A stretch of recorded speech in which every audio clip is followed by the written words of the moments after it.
Nós vamos abrir as nossas Bíblias no livro de Juízes, capítulo 2, e vamos ler desde o verso 16. Suscitou o Senhor juízes que os livraram da mão dos que os pilharam. Contudo, não obedeceram aos seus juízes. Antes se prostituíram após outros deuses e os adoraram. Depressa se desviaram do caminho por onde andaram seus pais, na obediência dos mandamentos do Senhor, e não fizeram como eles. Quando o Senhor lhes suscitava juízes, era com o juiz, e os livrava da mão dos seus inimigos, todos os dias daquele juiz, porquanto o Senhor se compadecia deles, ante os seus gemidos, por causa dos que os apertavam e oprimiam.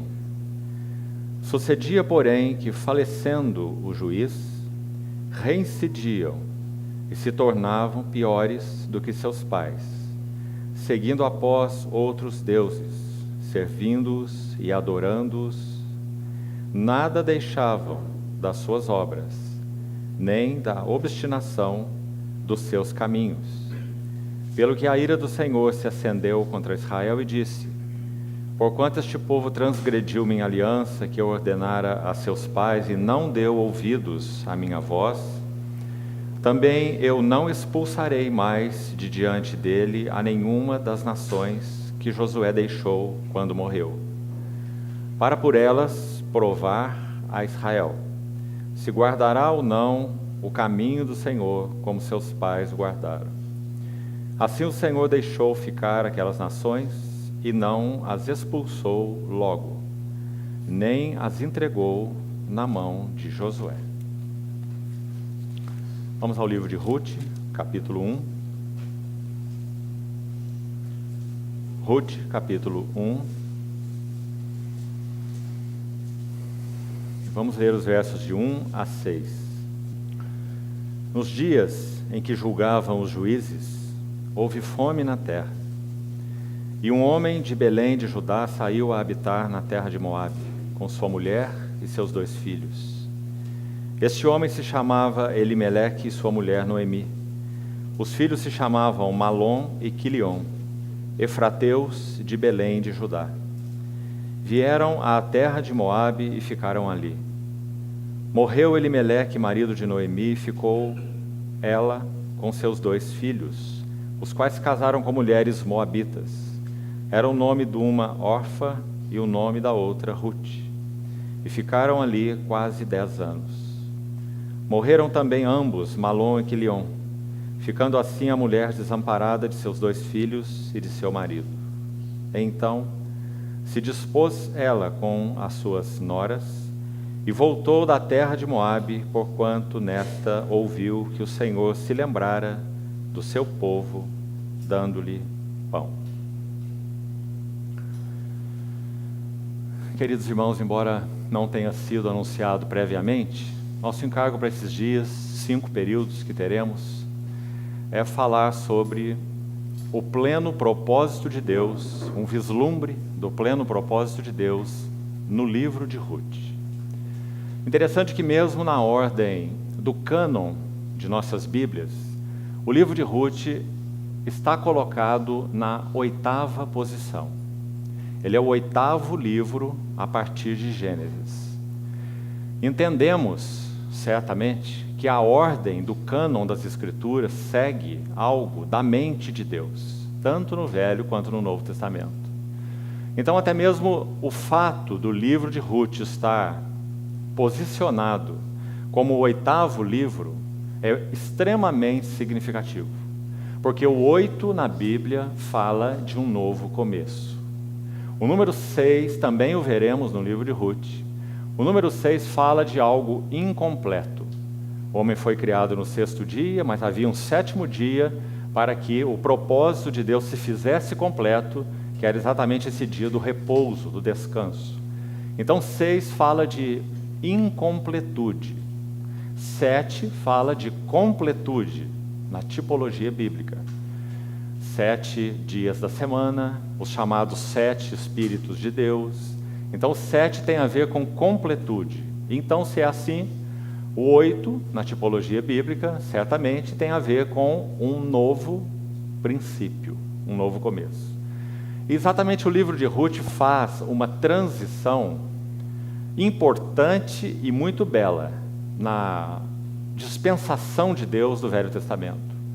Tudo que vem antes do livro de Ruth aponta necessariamente para o que vem depois. Ruth se coloca exatamente nessa transição e creio que estudando o livro nós vamos compreender por quê.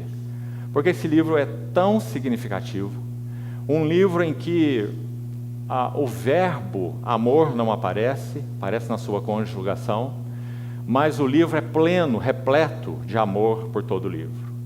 É um livro que retrata de uma maneira singular esse relacionamento eterno entre Cristo e a igreja. E também, sobretudo, o que vamos focar é que é um livro que fala sobre o pleno propósito de Deus, especificamente qual é o caminho para o cumprimento do pleno propósito de Deus. Então, se os irmãos já leram o livro com cuidado, Ruth é mencionada em títulos diferentes, um em cada um dos 4 capítulos. Quando vamos ao primeiro capítulo, depois veremos detalhes, Ruth é apresentada como a Moabita. Nos versículos mesmo que lemos aí, introdutórios, de 1 a 6, você já vê que Ruth é assim apresentada, e também no último verso desse capítulo, verso 22, literalmente é dito, Ruth a Moabita. Então assim começa a história de Ruth. Membro, podemos dizer, de essa desgraçada nação de Moabe. Aquela que foi sim julgada pelo Senhor, porque não saiu ao encontro do povo de Deus, quando este povo deixou o Egito, e para sustentá-los, para ajudá-los com pão e água. Então os Moabitas e os Amonitas, eles não entrariam na congregação do Senhor, como povo. Mas nós vemos nesse livro algo maravilhoso. Nós vemos que exatamente uma Moabita veio não apenas a participar do povo do Senhor e, consequentemente, da herança do Senhor, mas muito mais do que isso, como vamos ver quando chegarmos ao término do livro. Então, no capítulo 1, Ruth é apresentada como a Moabita. No capítulo 2, Ruth é apresentada como aquela que rebusca os campos de Boaz. Podemos dizer, então, é a rebuscadora. No capítulo 3, verso 9, Ruth é apresentada como sendo a serva. Se apresenta a Boaz dizendo, eu sou Ruth, tua serva. Então temos aí um passo mais. E finalmente no capítulo 4 desse livro, Ruth é apresentada, mencionada como sendo a esposa de Boaz. Então, um largo passo. Nós vemos que Ruth inicia como sendo a Moabita, alienada, estranha, membro, como dissemos, de uma nação, de um povo amaldiçoado pelo Senhor, e termina como sendo nada menos que a esposa de Boaz e a bisavó de Davi, e tudo o que isso implica e significa. Por isso, a última palavra do livro de Ruth é Davi. E iremos ver em outras sessões com mais detalhes o imenso significado deste livro terminar com essa palavra e esse nome, Davi. Começamos na terra de Moabe e terminamos com Davi. E o que isso significa dentro do propósito de Deus? Para a nação da aliança do Velho Testamento, mas particularmente, porque realmente é isso que nos interessa e é o que interessa a Deus particularmente. Qual é o significado disso para o povo de Deus da nova aliança? Então, inicialmente, não esqueça esses dados. Ruth estando posicionada como o 8º livro, marcando definitivamente um novo começo. E também sendo esse livro de transição, esse marco de uma nova etapa no trato de Deus com seu povo. E, por último, sendo um livro que revela com clareza qual é o caminho para que o pleno propósito de Deus se cumpra. Certamente já temos ouvido falar muito sobre esse tema, o eterno propósito de Deus em Cristo.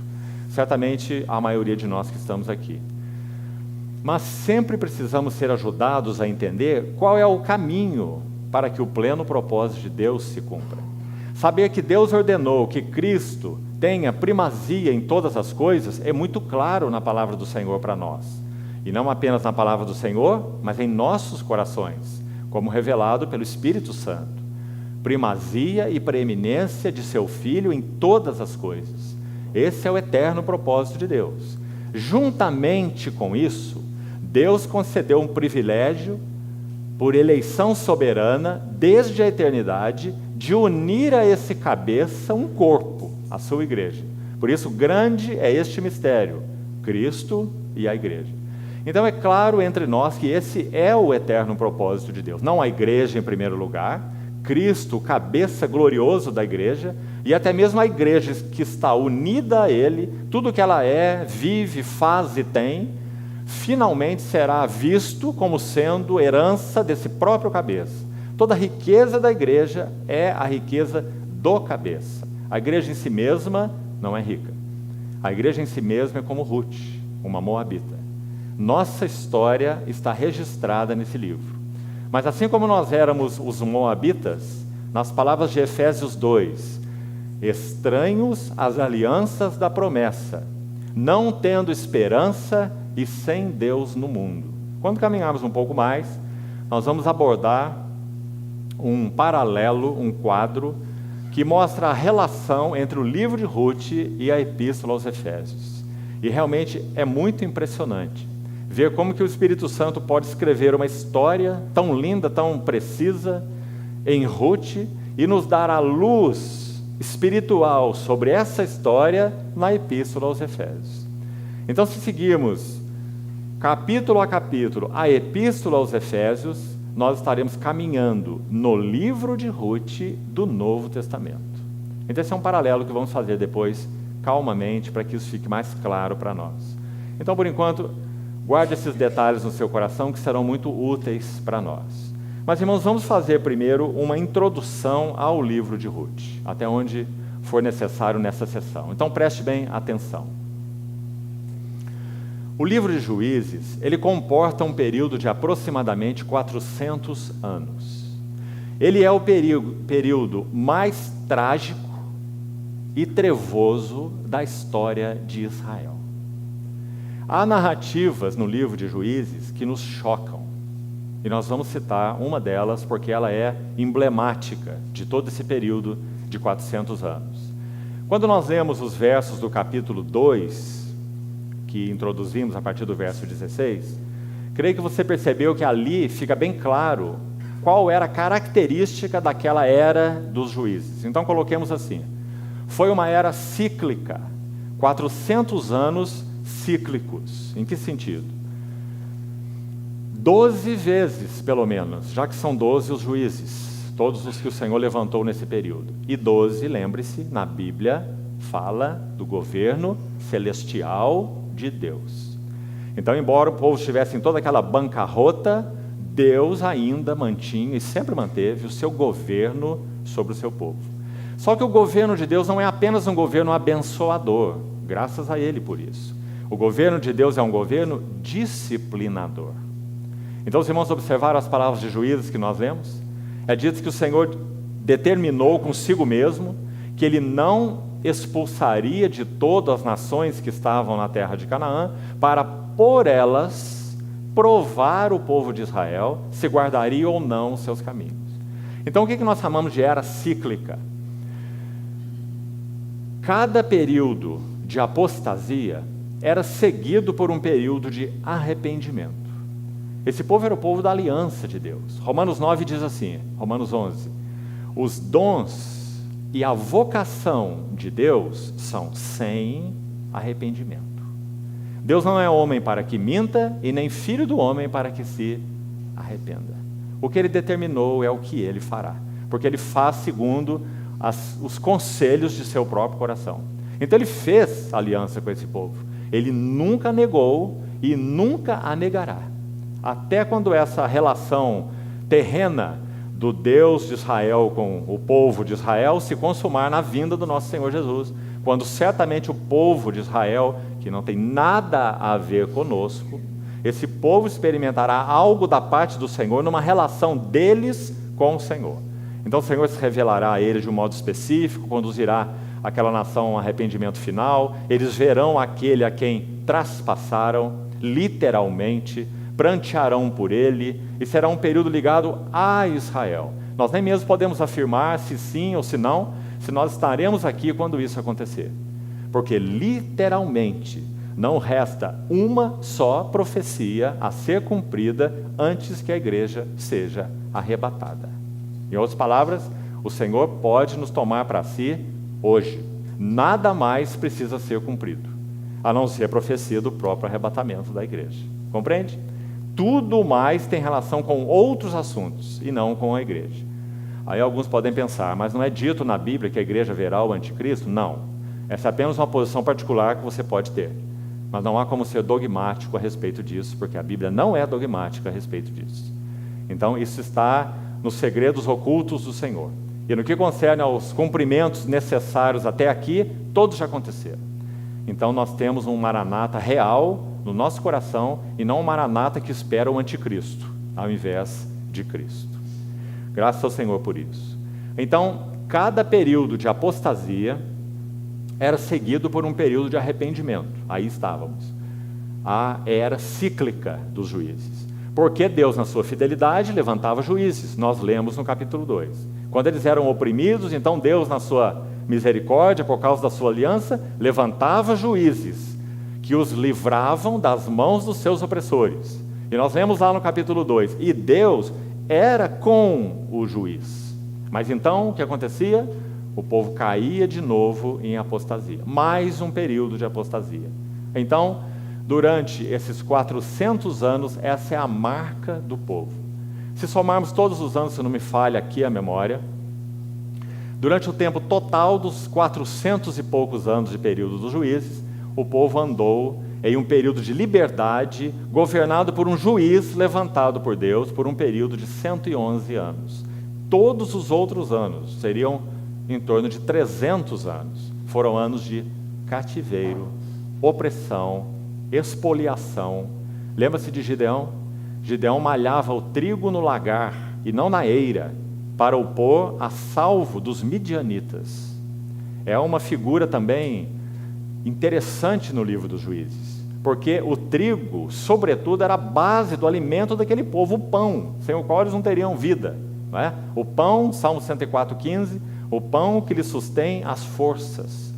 Então Gideão malhava esse trigo, mas no lagar, onde se pisa a uva, para pôr a salvo o trigo dos midianitas, porque tudo que eles plantavam e colhiam lhes era pilhado.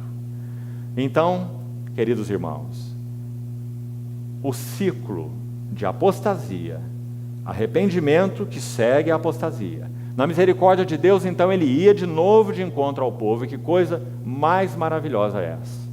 Um povo que andava em caminhos terríveis, algumas vezes horríveis, mas quando de alguma maneira aquela angústia do coração daquele povo chegava até Deus, na sua soberania, o Deus que nunca desviou os seus olhos do seu povo, o salmista diz: não dormita e nem dorme o guarda de Israel. O Senhor é quem te guarda. Que coisa maravilhosa é essa? Ainda que sejamos infiéis, ele permanece fiel, porque não pode negar-se a si mesmo. É maravilhoso contemplar essa faceta do caráter de Deus. E assim, de modo particular, nós vemos nesse livro dos Juízes. Então, qual é o ciclo? Apostasia, arrependimento, restauração. Veja, quando eles se arrependiam, lá está Deus, e Deus os restaurava.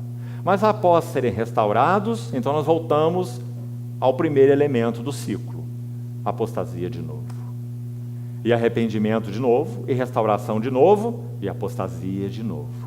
Esse é o livro de Juízes. Agora, não apenas um livro cíclico nesses temas, mas nós vamos, acho que seria bom abrirmos o livro de Juízes, no capítulo 17, que penso que teremos uma bela introdução do livro de Ruth, aqui nesses capítulos de Juízes 17, principalmente o 17, alguma coisa rápida sobre os capítulos 18 e 19, apenas frases, para termos então um pano de fundo sobre o tempo em que Ruth viveu.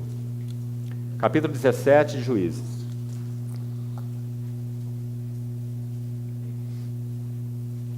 Versículo 1 diz assim: havia um homem da região montanhosa de Efraim, cujo nome era Mica. Essa é uma figura emblemática nesse livro. Preste atenção o que houve aqui nessa hora. Ele disse à sua mãe: os 1.100 ciclos de prata que te foram tirados, isso era uma fortuna. Os 1.100 ciclos de prata que te foram tirados, por cuja causa deitavas maldições, e de que também me falaste, eis que esse dinheiro está comigo. Ou seja, o filho roubou a mãe, 1.100 ciclos de prata. E quando a mãe lançava maldições sobre aquele que fez isso, de alguma maneira talvez a consciência desse tal Mica ficou perturbada. Então ele disse para sua mãe: eu o tomei, verso 2. Então lhe disse a sua mãe: olha essa mãe, bendito do Senhor seja o meu filho. Que situação é essa, irmão? O que isso significa? O filho rouba da mãe 1.100 ciclos de prata e diz: mãe, a minha consciência ficou pesada, e aquele dinheiro que a senhora estava aí rogando praga para quem tirou, eu o tomei, então agora eu devolvo a você. E a mãe diz: bendito do Senhor seja o meu filho. E o que ela faz? Ela diz assim: tome esse dinheiro, meu filho, e mande fazer uma imagem de escultura e uma de fundição. Então o filho não o quis. E é dito que a mãe tomou então 200 ciclos de prata, está aí no texto, desses 1.100, e deu a um ourives. E o ourives fez, está aí no verso 4, uma imagem de escultura e uma de fundição. E a imagem esteve na casa de Mica. Assim termina o verso 4, acompanha aí. Agora escute. E assim este homem, Mica, veio a ter uma casa de deuses. Irmãos, nós estamos falando de um membro da tribo de Efraim. Efraim e Manassés são os dois filhos de José, que receberam uma bênção particular de Jacó quando partiu. Certo? Esse Mica teve uma casa de deuses, e a sua mãe foi a patrocinadora. Não só isso, ele fez uma estola sacerdotal e ídolos do lar. Tribo de Efraim não é tribo de sacerdotes, então isso aqui é uma profanação ao que o Senhor estabeleceu. Um homem da tribo de Efraim com uma estola sacerdotal, numa casa de deuses, com ídolos do lar, e consagrou um dos seus filhos para que ele fosse por sacerdote. Veja então toda essa promiscuidade espiritual, profunda corrupção espiritual. Agora então o verso 6, olhe com atenção. Naqueles dias não havia rei em Israel, e cada qual fazia o que achava mais reto. Já vamos voltar a essa história, mas olha o que está escrito no capítulo 18, verso 1, aí mesmo. Naqueles dias não havia rei em Israel. Está vendo essa ênfase? Olhe como inicia o capítulo 19 agora, verso 1. Naqueles dias não havia rei em Israel. E olhe finalmente o último verso do livro de Juízes, capítulo 21, verso 25. Naqueles dias não havia rei em Israel. Cada um fazia o que achava mais reto. Esse versículo registra o período negro e trágico da história dos juízes. Agora, por que estamos reforçando aí esse verso? Primeiro, porque está muito evidente que esse é um verso recorrente aqui no livro dos Juízes e que marca esse tempo. Agora, se acompanharmos a sequência da história, nos interessa muito um detalhe aqui. Volte, por favor, ao capítulo 17, volte lá a sua Bíblia, onde estávamos. Nós lemos até o verso 6, e olha agora o verso 7. Havia um moço de Belém de Judá, da tribo de Judá, que era levita e se demorava ali. Aqui não menciona o nome desse moço, mas nós já vamos dizer qual era o nome desse moço, porque em outro lugar no livro de Juízes é mencionado. E quando nós ficamos sabendo quem era esse moço, nós ficamos com os nossos queixos caídos. Da hora em que o povo de Deus estava vivendo nesse período dos juízes, essa hora tão trevosa. Então é dito aí a respeito desse moço de Belém de Judá, que ele partiu no verso 8 da cidade de Belém, veja aí, para ficar onde melhor lhe parecesse. O livro de Tiago diz assim, que aquele que diz assim no seu coração, amanhã irei para a cidade tal, e lá negociarei, e lá terei lucro. Tiago capítulo 5. Aí Tiago pergunta assim, que sois vós? Vós sois como a neblina que o vento dissipa.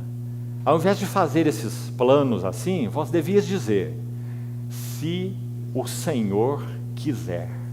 Mas não é o se Deus quiser que nós estamos acostumados a ouvir aí de todas as bocas, não. O que o versículo quer nos ensinar é, se esta é a vontade do Senhor, então irei para a cidade tal, e negociarei e terei lucros, porque é a vontade do Senhor. O Senhor está na vanguarda, né? Mas veja o que esse homem está dizendo. Saiu da cidade de Belém para ficar onde melhor lhe parecesse. Seguindo, pois, o seu caminho, e é bem o seu caminho mesmo, não é o caminho do Senhor, chegou à região montanhosa de Efraim, e veja onde ele foi parar. Na casa dos deuses de Mica. E como ele era levita, então Mica pergunta a ele, de onde vens? E ele responde, sou levita de Belém de Judá. Agora a situação está perfeita para Mica, porque tudo que ele precisava era de um sacerdote e de um levita. E agora bate um moço na sua porta, que ele deve ter ido agradecer o Senhor, porque a casa de Deus já estava pronta, mas não tinha sacerdote. Agora chegou o sacerdote, completou a situação, né, do Mica. Então é dito que ele faz a proposta para o sacerdote no verso 10, fica comigo, sê-me por pai e sacerdote, e cada ano eu te darei 10 ciclos de prata. Você vê? Esse homem ia ganhar 10 ciclos de prata por ano. O que o filho tinha lá roubado da mãe era 1.100 ciclos de prata. Faça a relação entre uma coisa e outra, né? Então darei esses 10 ciclos de prata, vestuário, sustento, e o levita entrou, ou seja, um sacerdote comprado por esse homem promíscuo para servir como sacerdote numa casa de deuses.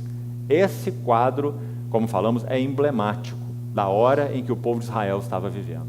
Trágico, terrível.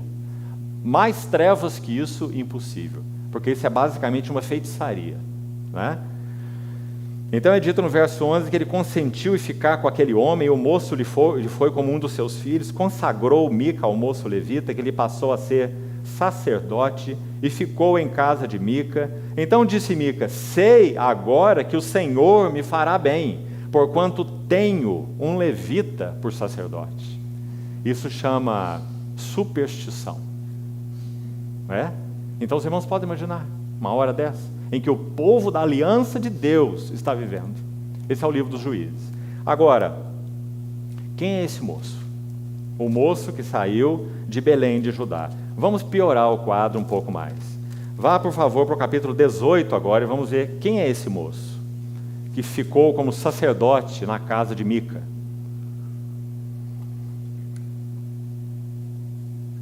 Capítulo 18, verso 30, diz assim: os filhos de Dan levantaram para si aquela imagem de escultura. Deixa eu falar um pouquinho do que acontece no capítulo 18. No capítulo 18 de Juízes, os danitas, os membros da tribo de Dan, eles vão buscar herança, porque até agora não tinham sido sorteados naquela distribuição que Josué fez para as tribos. Dan ainda não tinha tomado posse de sua herança. Então os danitas, ao invés de aguardar isso da parte do Senhor, eles saem para conquistar, digamos assim, a sua herança. Então eles chegam à casa de Mica. 5 espias da tribo de Dan chegam à casa de Mica. E vem toda aquela história lá. O levita sacerdote, a casa de deuses. E eles foram espiar aquela terra. Voltam para o seu povo, os danitas, e dizem assim: vamos conquistar aquela terra. É uma terra que se tem por sossegada. Estão lá vivendo tranquilos. Muito fácil para nós conquistarmos esse território. Então reuniram esse povo, foram em direção a essa região, voltaram a essa região, para conquistar uma cidade chamada Laís. E fizeram, enfim, a batalha por essa cidade Laís. Mas eles, assumindo a mesma superstição, esses espias que foram à casa de Mica e constataram essa situação, eles desejaram carregar todos os ídolos, imagens de fundição e todos esses ídolos do lar, que estavam na casa de Mica e mais o seu sacerdote particular. Porque fizeram outra proposta para ele. Disseram assim: o que você prefere? Esse moço de Belém de Judá, que era levita. Você quer ser sacerdote de uma casa só? Ou você quer ser sacerdote de uma tribo inteira? Vem para cá que nós vamos te pagar mais. Você vai sair ganhando. Então ele deixou o Mica e se tornou sacerdote dessa tribo de Dan, nesse momento. E conquistaram a cidade de Laís. Agora, essa é a história. Agora o verso 30 diz assim: os filhos de Dan levantaram para si aquela imagem de escultura, então eles tiraram lá, como já explicamos, da casa dos deuses, e Jonatas, aí está o nome dele, esse moço. Esse é o moço de Belém de Judá, com que o capítulo 17 começa. Mas por que é importante esse moço? Jonatas era filho de Gerson, e Gerson era filho de Moisés. Algumas traduções na sua Bíblia você vai encontrar Manassés. Na revista atualizada você vai encontrar a palavra Manassés. Agora, a Revised Version, a RV, versão em inglês. Olha como está esse versículo literalmente, escute. Jonatas, os filhos de Dan levantaram para si aquela imagem de escultura, e Jonatas, filho de Gerson, o filho de Moisés. Mais uma tradução, a NTLH, é a New Translation Language, essa NTLH traduz assim: Jonatas, o filho de Gerson, neto de Moisés. Esse é o homem. Ou seja, o neto de Moisés era esse levita. Claro, Moisés era levita, né? Então, esse Jonatas é neto de Moisés e coordenou esse serviço sacerdotal nessa casa de deuses, primeiro de Mica e depois nessa tribo de Dan, como nós já lemos. Então, irmãos, esse é um quadro terrível. Como podemos imaginar uma situação dessa? Gerson é o cabeça dos gersonitas, Gerson, Coate e Merari. Lembra desses nomes? Os 3 filhos de Moisés. Eles tinham uma responsabilidade sagrada. Eles transportavam utensílios do tabernáculo. Um alto cargo no que concerne as coisas do Senhor, os interesses do Senhor. Agora nós temos um filho de Gerson nessa situação. Agora, não terminou aí. Sabe quanto tempo essa situação permaneceu? Iniciada pelo Jonatas, neto de Moisés, até o cativeiro da Babilônia. Sabe o que isso significa? 800 anos. Nós temos dessa ocasião de Mica e os danitas e essa casa de deuses até o cativeiro da Babilônia. 8 séculos. Essa situação de promiscuidade sacerdotal permaneceu, iniciada pelo neto de Moisés. Então, irmãos, esse é o quadro. Agora, podemos ir ao livro de Ruth. E o livro de Ruth, então, inicia assim: nos dias em que julgavam os juízes, houve fome na terra. Por que houve fome na terra? Acho que o que falamos na introdução já explica. Porque o povo de Deus perdeu a sua separação para Deus. Esse foi o motivo da fome. Irmãos, todas as vezes que de alguma forma nós formos mergulhados em situação de fome, realmente fome, carência espiritual, não me refiro àquelas experiências espirituais, só para que fique claro aqui, que, por exemplo, os chamados místicos, Teresa de Ávila, João da Cruz, William Law e muitos outros, particularmente João da Cruz, chamava de a noite escura da alma. Isso faz parte dos dispositivos do amor de Deus, removendo de nós muitas vezes as sensações da fé, para que nós aprendamos a andar pela fé sem sensações. Isso é uma outra história. Mas fome espiritual significa que nós estamos sem recursos. Para onde nós olhamos não há pão, não há alimento. Você se lembra de Ageu? Quando o Senhor diz: eu fiz vir a seca sobre vós, sobre o vosso cereal, olha o pão aí, sobre o vosso vinho e sobre o azeite, ordenados por Deus, porque era disciplina de Deus. Então isso é uma outra situação. Isso não é um treinamento de fé, isso é uma disciplina de Deus. Por quê? No dia em que julgavam os juízes, houve fome na terra. Por que a fome na terra? Porque durante o período dos juízes, o povo perdeu a separação para Deus. Deus não era mais a sua ocupação. Deus era o centro da adoração desse povo. O que nós vimos aí em Juízes 17 e 18? Uma casa de deuses, né? Então, nesses dias, o que o Senhor fez? Fome na terra. Fome disciplinar. Fome porque Deus é um Deus de aliança. Ele não é um Deus que vai dizer, eu estou cansado de vocês. Eu já estou levantando aqui o 12º juiz, que vocês não aprendem lição nenhuma. Vou abandonar vocês. Deus nunca fez isso com o seu povo. Louvado seja o seu nome. Porque também se fosse assim conosco, onde nós estaríamos, irmãos? Mas o fato permanece fato. Deus disciplinou o seu povo com fome. Quando nós olhamos para a igreja hoje, amados irmãos, onde está, para relembrarmos as palavras de Ageu, o fresco orvalho do céu? Onde está? Onde está o alimento abundante? Quem sabe, queira o Senhor que não, mas quando nós olhamos para a nossa própria congregação, será que não temos sofrido de pobreza espiritual? Será que não poderíamos ser muito mais ricos do que nós somos?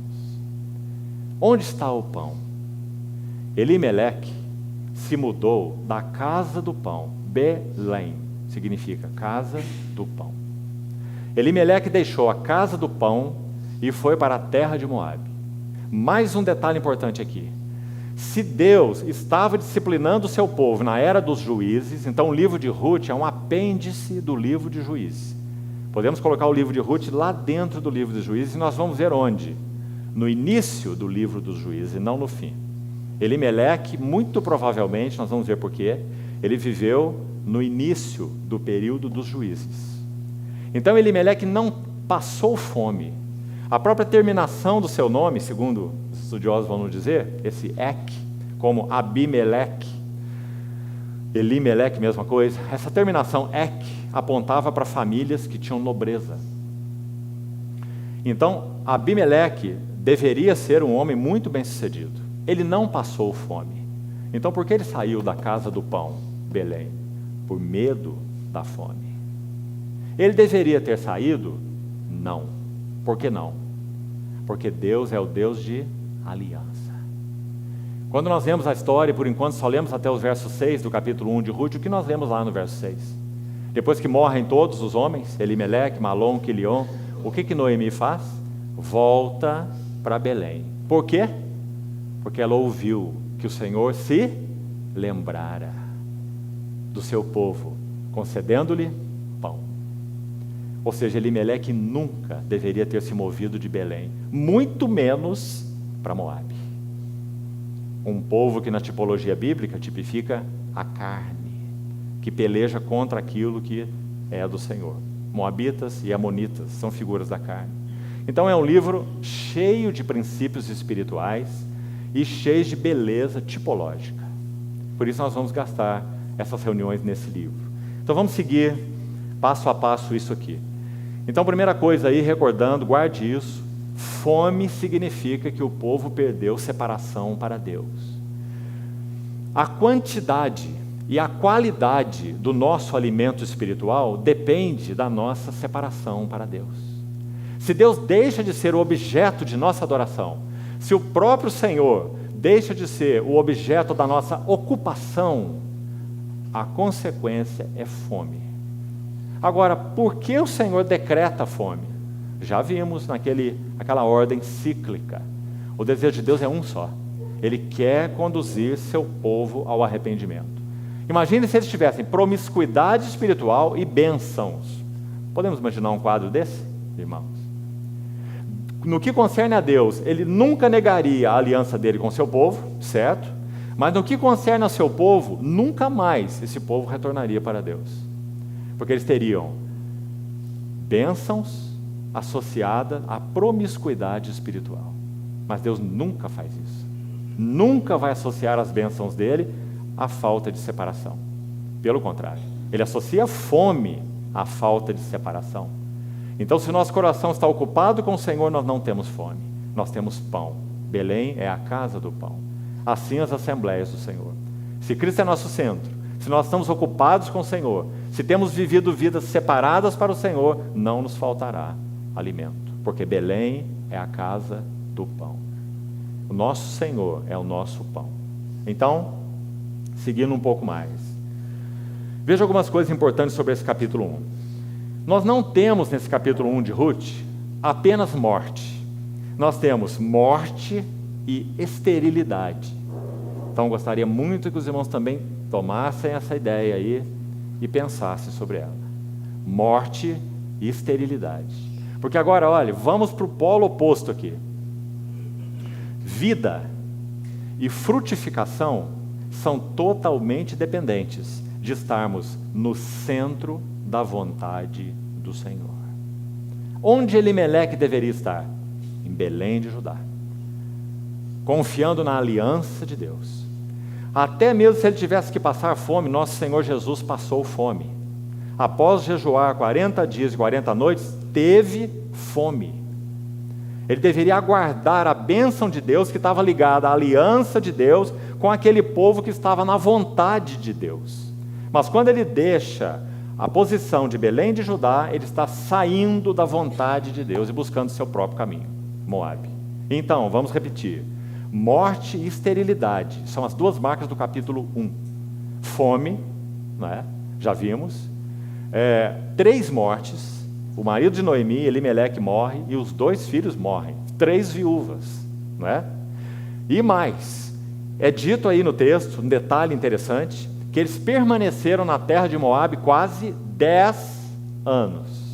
E nem Ruth, nem Orfa tiveram filhos. Percebeu?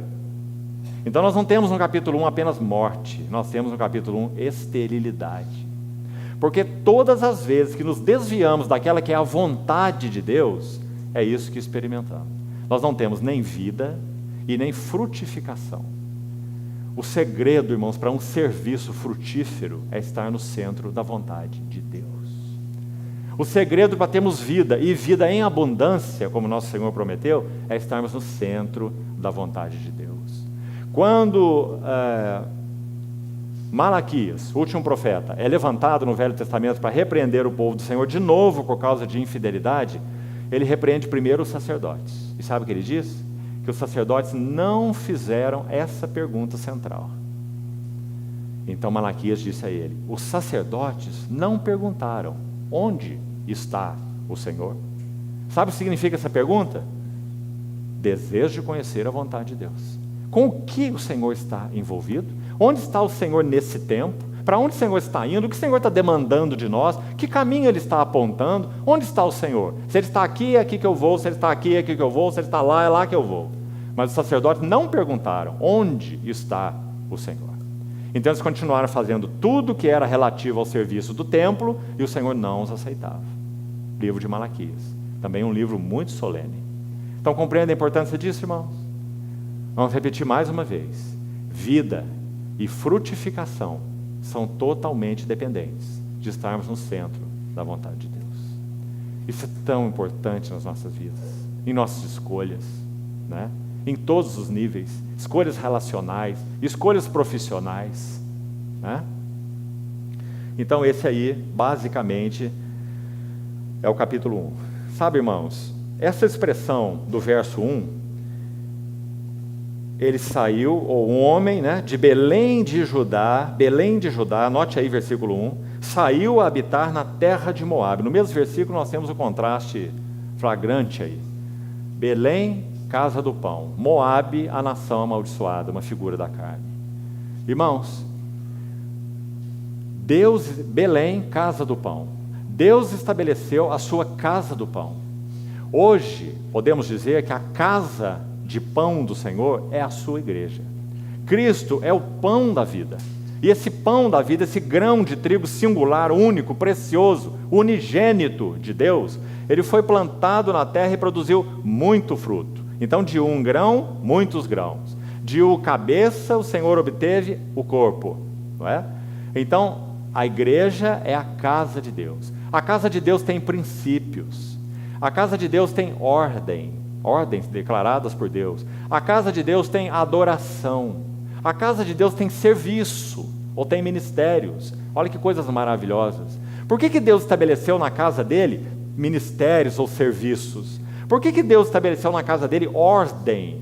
Por que Deus estabeleceu princípios? Porque a casa de Deus é o lugar onde nós seríamos guardados, protegidos, cuidados, abençoados, conduzidos. Então, quando Elimeleque deixa a casa do pão, é muito evidente o restante do livro de Ruth que tudo isso foi perdido. Eles perderam a proteção, eles perderam a condução, não é? Porque eles deixaram o ambiente, podemos chamar, da casa do pão, a casa de Deus. Irmãos, de novo, esse é um princípio espiritual tão importante. Lembremos-nos de Hebreus 10, 25.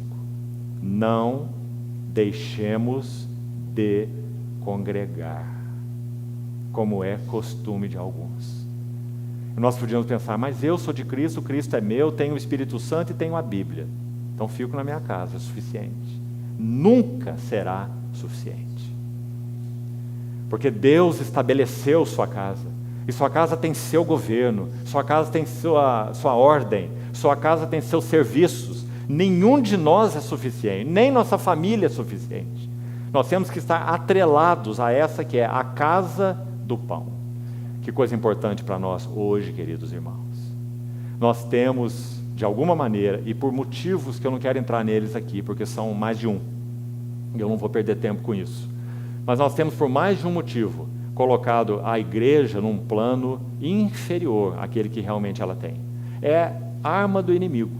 Ou nós colocamos ela num plano lá inferior do que realmente ela significa para Deus, ou nós a colocamos em um plano à frente de Cristo. E nos parece até superior a Cristo muitas vezes, na linguagem, na fraseologia que é usada. As duas coisas são igualmente danosas. A igreja nunca pode ocupar a frente de Cristo, ele tem a primazia. Nós não vamos minimizar a beleza, o valor e a singularidade da igreja, o corpo de Cristo. Então a casa de Deus, sim, é um lugar de refúgio. A casa de Deus é que conta com a bênção de Deus. É na casa de Deus que nós conhecemos os caminhos de Deus. É na casa de Deus que nós conhecemos a vontade de Deus. Todas as vezes, irmão, que passar pela tua cabeça a palavra casa, pensa em três coisas. Segundo a Bíblia, casa de Deus é o lugar onde está o nome de Deus. É o lugar onde está a vontade de Deus. E é o lugar onde está a glória de Deus. Será que isso é pouco? O nome de Deus, a vontade de Deus e a glória de Deus estão ligadas à casa de Deus. Quando se estuda os chamados livros da restauração, isso fica muito evidente. De novo, nos lembrando de Ageu, Esdras, a mesma coisa. Quando Ageu está falando sobre a restauração da casa, os fundamentos foram lançados, a obra foi parada, você conhece a história, então o Senhor levanta o profeta Ageu, Zacarias junto com ele, a obra é retomada, né? E então o templo é completado, isso é Esdras capítulo 6, coincide com o livro de Ageu, também de Zacarias. Então é dito assim, eu encherei de glória esta casa. Porque sempre na Bíblia, casa tem relação com glória. Porque a casa de Deus é o lugar onde Deus põe seu nome. A casa de Deus é o lugar onde Deus determina a sua vontade. Nós queremos conhecer a vontade de Deus, o melhor lugar para conhecê-la, além de estarmos aos pés do Senhor, né? É junto com todos os santos, para que possamos compreender, como diz o livro de Efésios, né? Então, que bênção é a casa do pão que o Senhor estabeleceu para nós. Nossa Belém espiritual, a casa de Deus. Então, Elimeleque não teve fome. Elimeleque teve medo da fome. E por medo da fome, ele se mudou para a terra de Moab para fazer a provisão própria. Queridos irmãos, se fôssemos falar em detalhes sobre esse princípio aqui, quanto tempo será que nós tomaríamos, hein? Nos deslocando da casa do pão para caminhos próprios. Essa história tem sido um marco de tragédia na história da igreja em 2000 anos. Deixando a casa de Deus para seguir caminhos próprios. Sejam eles caminhos pessoais, sejam eles caminhos ministeriais. Então, graças ao Senhor, porque Ele estabeleceu essa sua casa do pão. Agora, olha uma coisa aqui ainda, mais um detalhe histórico do livro. Números capítulo 1.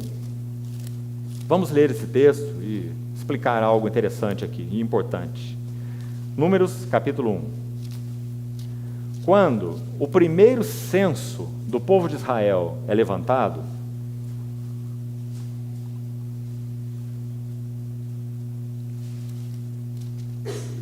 Números capítulo 1, verso 7, diz assim, menciona uns cabeças aí de famílias, né? Então é dito, de Judá, Naasson, filho de Aminadab. Isso aqui que nos interessa. Guarde aí esse versículo. Naasson, filho de Aminadab. Agora vamos para o livro de Ruth de novo, onde estávamos. Ruth capítulo 4. Quando a genealogia de Davi é descrita, assim o livro termina, Ruth 4. Então é dito no verso 19, Esrom gerou a Rão, Rão gerou a Aminadab, Aminadab, que nós vimos lá em Números 1:7, Aminadab gerou a Naasson, está vendo? E esse Naasson é avô de Boaz, ele é pai de Salmão, e o Salmão é pai de Boaz. E Boaz é pai de Obed, que ele gerou de Ruth, né, o filho de Ruth, com Boaz, Obed, e Obed a Jessé, Jessé a Davi.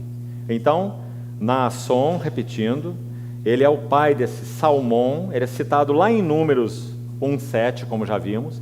Então, apenas uma geração mais nós temos aí, entre Aminadab, Naasson, que são citados lá em Números, né? E o filho dele, Salmão, já é citado aqui em Ruth, percebeu? Então, entre Números 1 e Ruth 4, podemos dizer assim, na cronologia, nós temos só mais uma geração, certo? Então, Elimeleque saiu de Belém de Judá no início da era dos juízes. Por que nós sabemos? Porque a era dos juízes durou 400 anos, certo? Isso é importante, para que nós vejamos que Elimeleque não passou fome, mas ele saiu para fazer provisão própria, com medo da fome. Ele não suportou o teste, como nosso Senhor no deserto, 40 dias, até que a provisão de Deus veio a ele. Foi dito a ele, manda que essas pedras se transformem em pães, não é? E nosso Senhor, com fome, não se mudou para Moabe, ou não tomou atitudes na sua própria natureza, que era capaz para isso, mas não o fez. Por que não o fez? Porque não era a vontade de Deus. Era como se nosso Senhor dissesse, eu não vou me alimentar enquanto o Pai não me alimentar, né? Então, essa é uma outra questão importante que eu gostaria que os irmãos notassem. Agora, ainda mais um item sobre essa genealogia aqui, Naasson, Salmão, Boaz e Obed, as gerações mencionadas aqui no livro de Ruth. Presta atenção nessa coisa linda. Está escrito aí na nossa Bíblia, mas às vezes passamos por alto. Quem era a mãe de Boaz? Esse Salmão se casou com quem? Raabe, aquela que morava nos muros de Jericó, aquela prostituta. 5 mulheres são mencionadas na genealogia de Cristo. São 5 mulheres. Se não me falha a memória aqui, Tamar, Raabe, Ruth, Batseba e Maria. 5 mulheres mencionadas na genealogia de Cristo. Veja essas mulheres, que interessante. Inclusive Batseba está lá. Raabe é a mãe de Boaz. Que maravilhosa graça. E de Boaz com Ruth, mais uma mulher, as duas estão em sequência, não é? Raabe, mãe de Boaz, Ruth, esposa de Boaz, mãe de Obed, Obed, pai de Jessé, Jessé, pai de Davi. Por que é importante que esse livro termine com a palavra Davi? Em Davi, Amados irmãos, e então por causa de Ruth, e se formos mais longe por causa de Raabe, se formos mais longe por causa de Tamar, em Davi nós temos duas coisas que nos interessam muito, são muito maravilhosas. Vamos ver na medida que formos compartilhando. Em Davi nós temos o reino de Deus, o rei segundo o coração de Deus. E em Davi nós temos a casa de Deus. Seu filho, Davi guerreou todas as guerras. Davi foi quem promoveu o reino unido de Israel. Depois disso, nunca mais. Então, com Davi, nós temos o governo realmente teocrático. Deus com seu povo. O reino unido de Israel, na pessoa de Davi. Mas não apenas o reino de Deus. Na pessoa de Davi, nós temos a casa de Deus. Não subirei ao leito em que durmo. Não darei repouso às minhas pálpebras, até que encontre lugar para o Senhor. É maravilhoso. Então, por isso, o livro de Ruth termina com Davi. Agora, nós precisamos ir muito mais longe, queridos irmãos. Porque nós sabemos que Davi, por mais maravilhoso que esse servo tenha sido, como forjado pelas mãos do Senhor, Davi é só uma figura. É por causa de Raabe, é por causa de Ruth e Boaz, que nós temos Cristo. E em Cristo nós temos definitivamente, com Davi não, mas com Cristo sim, nós temos definitivamente o reino de Deus e a casa de Deus. Por isso esse livro é tão maravilhoso. Então por esse ângulo, podemos dizer assim, esse livro começa em Moabe, e todos nós por natureza somos moabitas, alienados, sem esperança e sem Deus no mundo, como diz Efésios 2. Mas o livro termina com o reino de Deus e com a casa de Deus, para os quais nós somos chamados a participar. Que maravilhoso o livro. Mas então vamos ver mais um detalhe antes de concluirmos essa primeira sessão. Temos só mais alguns minutos. Vamos examinar um pouco da estrutura desse livro de Ruth. Então agora seria interessante os irmãos anotarem essas coisas, que vamos retornar de uma forma ou outra a elas nas outras sessões. Importante. A estrutura desse livro. Primeiro aspecto. Todo o livro foi escrito em prosa. O livro de Jó, basicamente todo, foi escrito em poesia. O livro de Ruth, todo escrito em prosa. Só que tem um detalhe aqui muito lindo. Veja, são apenas 4 capítulos, irmãos. Mas existe nesse livro 33 poemas. Não que tenham sido escritos em forma de poema, está me compreendendo? Na escrita hebraica não é poema, literalmente falando. Mas o que você acha disso? Não me instes para que te deixe, e me obrigues a não seguir-te. Pois onde quer que tu fores, irei eu. Onde quer que pousares, ali pousarei eu. Teu povo é meu povo, teu Deus é meu Deus. Faça-me o Senhor o que lhe aprouver. Se há algo que não seja a morte, me separar de ti. Isso é poesia da mais maravilhosa. Então há 33 passagens poéticas no livro de Ruth, embora o livro tenha sido escrito em prosa. O que você acha que o Senhor quer nos dizer? Efésios 2:10 diz assim: nós somos poema dele, criados em Cristo Jesus. Então quando nós olhamos para o livro de Ruth, nós estamos vendo como Deus escreve o seu poema. Como ele trabalha para que o pleno propósito dele, de Deus, seja cumprido. Qual é o caminho? O caminho é tomar moabitas e transformá-los em esposa. O caminho é tomar moabitas, escravos da carne, e transformá-los em reino de Deus e casa de Deus.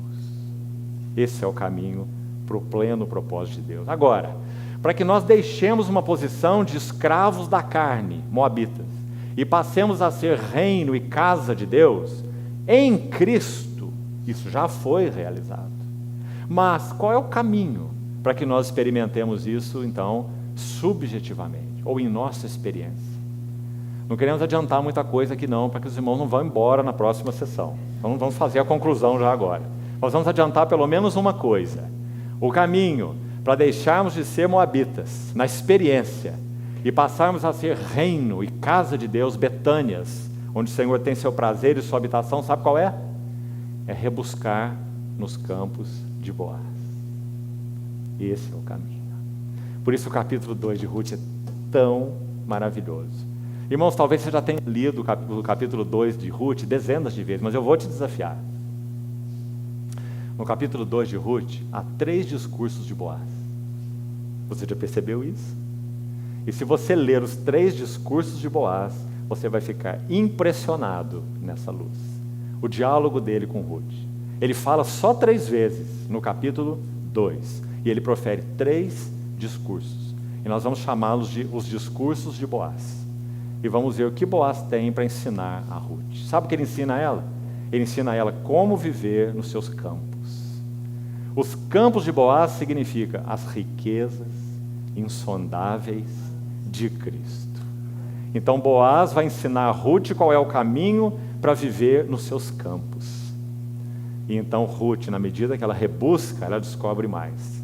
Ela descobre não apenas um caminho para viver nos campos de Boaz, mas ela descobre que quanto mais ela rebusca nos campos de Boaz, mais ela encontra o próprio Boaz. Por isso no capítulo 3 ela se apresenta como serva e no capítulo 4 ela é a esposa. Como nós podemos encontrar Cristo em nossa experiência? Como nós podemos avançar, seja pessoal, seja coletivamente, e principalmente no aspecto coletivo, é claro, para sermos o reino de Deus em expressão, para sermos a casa de Deus em expressão? Qual é o segredo? Rebuscar nos campos de Boaz, encontrando Boaz, mais e mais profundamente. Então há 3 discursos maravilhosos de Boaz para Ruth, que não é nosso tema para agora.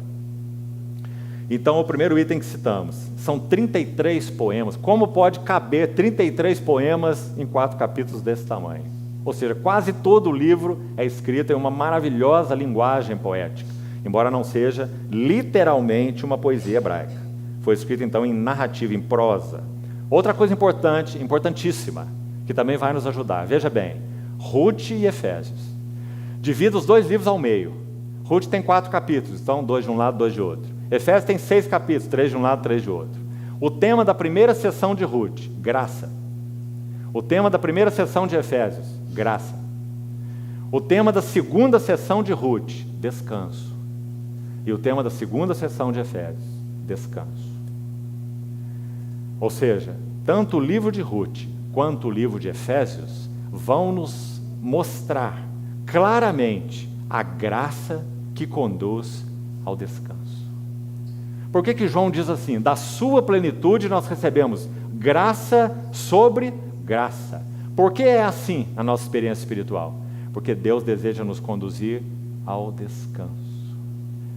Por isso o livro de Hebreus é tão lindo, quando diz: esforcemo-nos por entrar naquele descanso, porque todas as coisas estão preparadas desde antes da fundação do mundo. Então o 7º dia na criação é um tipo, a terra de Canaã é um tipo, porque se Josué lhes houvesse dado descanso, Davi não falaria posteriormente de outro dia. Lembra-se da linguagem de Hebreus? Então, esforcemos por entrar neste descanso. E qual é o caminho para entrar no descanso? Segundo Hebreus 4, a palavra de Deus, que é viva e eficaz. O que Ruth encontrou no campo de Boaz? Apenas feixes de trigo e cevada? Ela encontrou Boaz e as suas palavras. Então Ruth foi entrando e entrando no descanso. Então nós temos a rebuscadora no capítulo 2, a serva no capítulo 3 e a esposa em união vital com Boaz. E agora união frutífera. Ruth não teve filhos do seu marido moabita, certo? Porque o que é nascido da carne é carne. Mas Ruth teve filhos do seu marido da aliança de Deus, Boaz. Sabe o que significa Boaz? Nele há força. Sabe de onde vem esse nome? Segundo Crônicas, capítulo 3, depois vou ver exatamente o versículo para os irmãos. Salomão, quando edificou o templo, a casa de Deus, ele colocou 2 pilares imensos na frente da casa, os 2 sustentáculos. Se olhava para o templo, era a primeira coisa que se via. Os 2 imensos pilares, 35 côvados, isso é mais ou menos 16 metros de altura. E deu o nome ao primeiro deles, Boaz. Um pilar de sustentação na porta, na entrada do templo da casa de Deus. Porque Boaz significa nele há força. Então, graça nos 2 primeiros capítulos, descanso nos 2 últimos capítulos. Mais um elemento importante. Se Ruth é um elo de transição entre as 2 partes do Velho Testamento, a primeira parte, Ruth é o 8º livro, marcando um novo começo, e a segunda parte. Nós estamos vendo que o Davi está aí, mencionado nesse livro, porque é ele que faz a transição. Nós podemos dizer que o Velho Testamento é até Davi e depois de Davi. Esse é o Velho Testamento. Assim como na era global, nós podemos dizer antes de Cristo e depois de Cristo. Né? Então Davi é esse marco divisório, quando Deus obtém o homem segundo o seu coração e o seu reino, que fará tudo o que me apraz. Né? Então, se o livro de Ruth faz essa transição, o que nós podemos encontrar no Novo Testamento que nos ajude a entender como essa transição se processa, ou o que ela significa? Vamos usar isso e terminar essa primeira sessão. Abra em Efésios, então, para vermos a linguagem espiritual disso. Efésios capítulo 1, tem 2 frases aqui que muito nos interessam. Então vamos a elas. Efésios capítulo 1, verso 14 primeiro.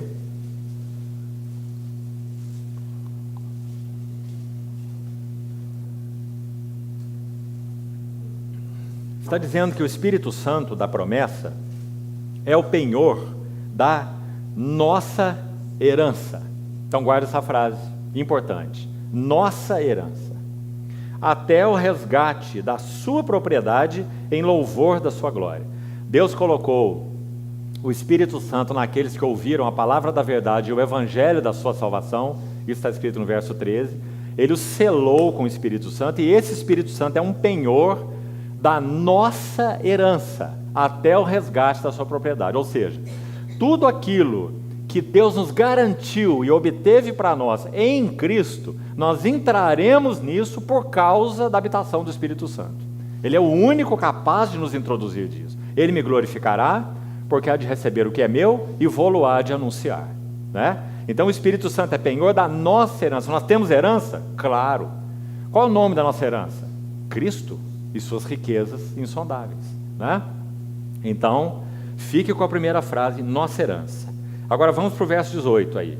Efésios 1, 18. Iluminados os olhos do vosso coração para saberes qual é a esperança do seu chamamento e qual é a riqueza da glória da sua herança nos santos. Então está muito evidente que essa herança que agora não é a nossa, que essa herança é a de Deus, que Ele tem, que Ele possui nos santos, certo? Então nós temos 2 heranças, isso aí nos interessa muito. Nós vamos explicar do seguinte modo. Muitas vezes, em vários salmos, você pode fazer sua pesquisa, seria muito bom, você vai ver que o povo de Deus é chamado de herança de Deus. Leia, por exemplo, o Salmo 78 e o Salmo 79, os 2 na sequência. E você vai ver que mais de uma vez, só nesses 2 salmos, por exemplo, e há outros mais, o povo de Deus é chamado de herança de Deus. Meu povo, minha herança. O seu povo, sua herança. Assim o Salmo descreve. Então Deus, quando olha para o seu povo, o que Ele vê no seu povo é uma herança. Ele tem no seu povo sua herança. Agora, e nós, quando olhamos para Cristo, o que nós vemos? A nossa herança. Porque nós temos nele a nossa herança. E o propósito de Deus é que sejamos transformados de glória em glória na sua própria imagem, porque Ele é a nossa herança. Agora o livro de Ruth significa o seguinte: até o livro de Ruth, a ênfase é nossa herança. A partir do livro de Ruth, a ênfase é sua herança, a herança de Deus. Então, quando o povo de Deus sai do Egito, isso é Êxodo, né? Eles olham em direção à terra de Canaã, livro de Josué, entram em Canaã, e já temos juízes que nós lemos nessa era trevosa. Então quando eles olham para Canaã, a terra ocupada pelos habitantes ferozes, né, eles podem olhar para aquela terra, e olhavam para essa terra e diziam assim: a nossa herança, essa é a nossa herança, é o que Deus nos deu, nela vamos entrar e ela vamos possuir. Agora, na medida que o povo fazia essa caminhada horizontal, isso é que nos interessa muito, irmãos. Era como se eles fossem puxados pelo estômago, você compreende? O Senhor falou assim, é uma terra que mana leite e mel. Ninguém queria ir para um lugar melhor, muito menos esse povo que morava num deserto, não é? Eles deviam pensar, lá nós não vamos ter que fazer força nenhuma, porque lá nós vamos comer de olivais que não plantamos, de vinhais que também não plantamos, morar em casas que nós não edificamos, e a terra mana leite e mel, ou seja, descanso, não é? Então eles olhavam para essa terra e diziam, nossa herança. Mas, como um povo que saiu do Egito com apetites egípcios, costumes egípcios, até a adoração egípcia, podia morar na terra da promessa. Pense. Então o que Deus fez? Deus colocou entre o Egito e Canaã um deserto. Para que no deserto, agora precisamos de Deuteronômio 6, para te humilhar, Deuteronômio 8, para te humilhar, para te provar e para saber o que estava no teu coração. Ou seja, quanto mais aquele povo caminhasse em direção ao que eles podiam chamar de a nossa herança, mais aquilo que eles eram em si mesmos seria exposto, porque essa é a intenção de Deus, né? E se eles se submetessem ao trabalho transformador de Deus, e aqui há um se, hoje, se ouvirdes a sua voz, não endureçais os vossos corações, Hebreus 3, que usa o pano de fundo do deserto, né? Não haja entre vós perverso coração de incredulidade que vos afaste do Deus vivo. Aquela geração não entrou no descanso porque foi desobediente. Está falando dessa geração do deserto. Então Deus iria expor o coração deles, para que na medida que eles se submetessem ao que Deus estava expondo e trazendo à luz no coração deles, e se arrependessem, e se voltassem para o Senhor, então Deus iria obtendo neles a sua herança. Então o que Deus busca no seu povo? Uma herança. Que é essa herança de Deus? É seu povo tornado semelhante ao seu Filho. O Filho de Deus é a herança de Deus. Tudo que o Pai tem de mais precioso é seu Filho. Então quando Ele nos chama para nos transformar à imagem do seu Filho. Então quando nós olhamos para o seu Filho, nós temos nele a nossa herança.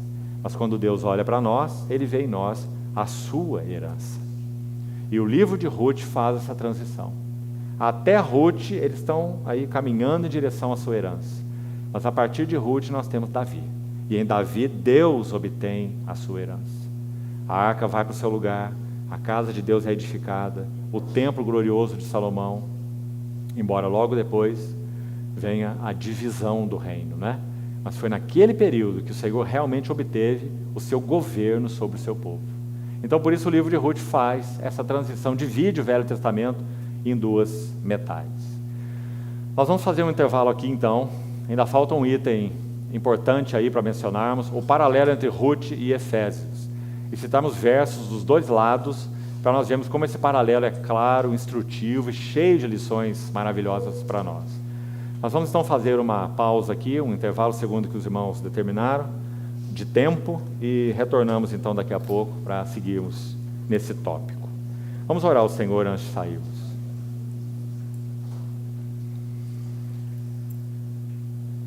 Querido Pai, te somos muito agradecidos, porque realmente o Senhor nos comprou para Ti como a sua herança.